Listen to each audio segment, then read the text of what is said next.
Assalamualaikum. My name is Widi Mutakin from Expose Academy. In this video, we will discuss how to create an arrow with a straight line or with several straight lines, then arrows with curved lines like this, and we will also be covering the style variations such as dashed lines and dotted lines. First, let's discuss the simplest method, which is creating an arrow with a straight line. For this, you can use the line tool. While this tool is active, if you notice in the tool options bar, here you will see three options: shape, path, and pixels. It will be too long to discuss all of these three in depth. As for that, we need to first discuss the basics of vector in Photoshop. Just to make things quick and simple, the pixels option will create a raster image directly on the active layer. The path option will create a vector image not in a raster layer, but in a vector layer which will be located in a paths panel. While the shape option is quite unique, because this will create a special layer called the shape layer. Essentially, a shape layer is a combination of vector and raster layers. The original shape is on a vector layer, but the appearance is controlled in the raster layer. We will use this shape option later for the next arrow type. For now, we use the pixels option. Next, we need to specify the thickness of the line we want to create using this width value. You can set it to any number you like or according to your need. For now, let's say we want 10 pixels for the thickness. After you are done, to create a line, just click drag on the canvas and then release. We've just created straight lines with a thickness of 10 pixels in this background layer. But currently, the lines we created do not yet have any arrowheads. To add arrowheads to the lines, we need to press this gear icon. In this panel, in the arrowheads section, we can set various aspects of the arrowhead that we want to create. For now, I use 25 pixels for the width and 25 pixels also for the length. Now, if we enable this an option and try to draw a line again on the canvas, we can see arrowheads at the end of the lines. We often need to make the line straight vertically or horizontally. For this, you can hold the Shift key while click dragging. Now, if you enable the Start option, you can see arrowheads also at the starting point of the lines. For now, I want to turn off this Start option and only use the End option. Next, to clearly understand these three parameters, you can check out the following diagram. As the name suggests, the width value is used to control the width of the arrowhead, while the length value is for controlling the length of the arrowhead. The last value is concavity. Basically, we use this value to move the neck of the arrowhead forward or backward. The minimum value is negative 50%, while the maximum value is positive 50%. So, that is how you create different types of arrowheads with a straight line. Next, to create curved lines, you can use the pen tool. While the pen tool is active, you can see that in this pull-down list, there is no pixels option. There are only shape and path options. So, inevitably, we need to know vector editing techniques to use the pen tool.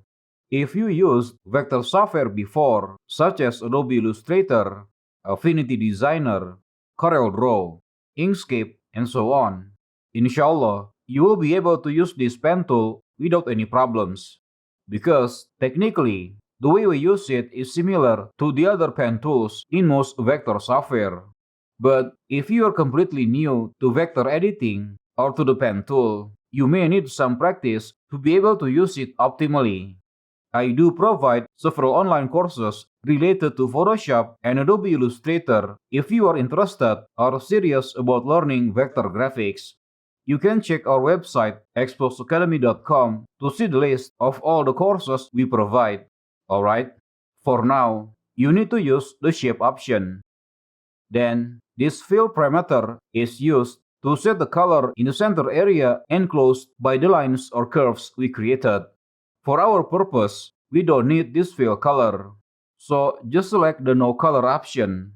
Then, For the stroke option, this is the color that will appear on the line or curve we created.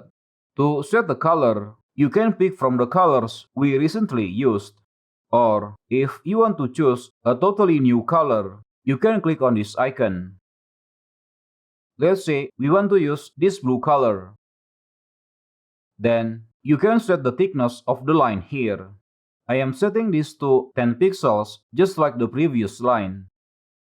Then, in this pull-down list, you can specify the style for the line. Will it be a solid line, or a dashed line, or a dotted line? For now, let's try the dashed line style. Next, this is important. For the line option, always use the one in the middle.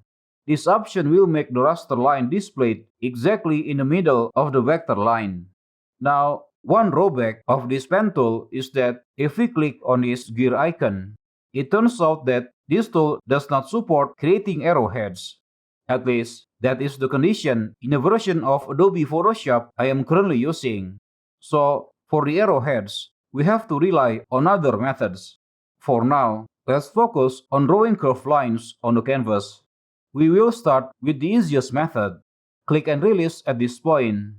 Then click drag in this middle area. Then click and release again at this point. To complete the creation process, you can press the Enter key on the keyboard, or you can also hold down the Control key and then click anywhere on the canvas. Another way to create a curve is by click dragging at the starting point, and then click dragging again at the end point. Then press Enter to finish the process. Again, if you are new to vectors, you might need some practice to be able to use the pen tool with ease. Sometimes, we need to make straight arrows, but with long and turning lines. For this, we can just click and release multiple times as needed. And then to finish up, hold Ctrl and click or press Enter. Let me undo this.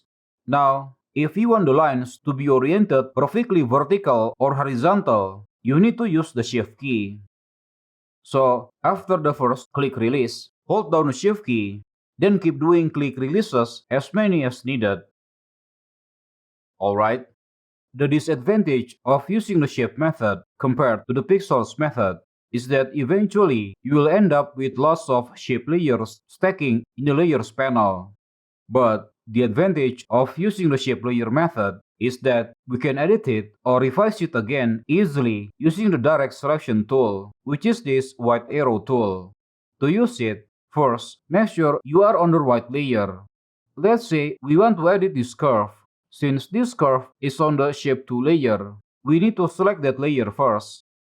Next, with the Direct Selection tool, you can change the position of the points.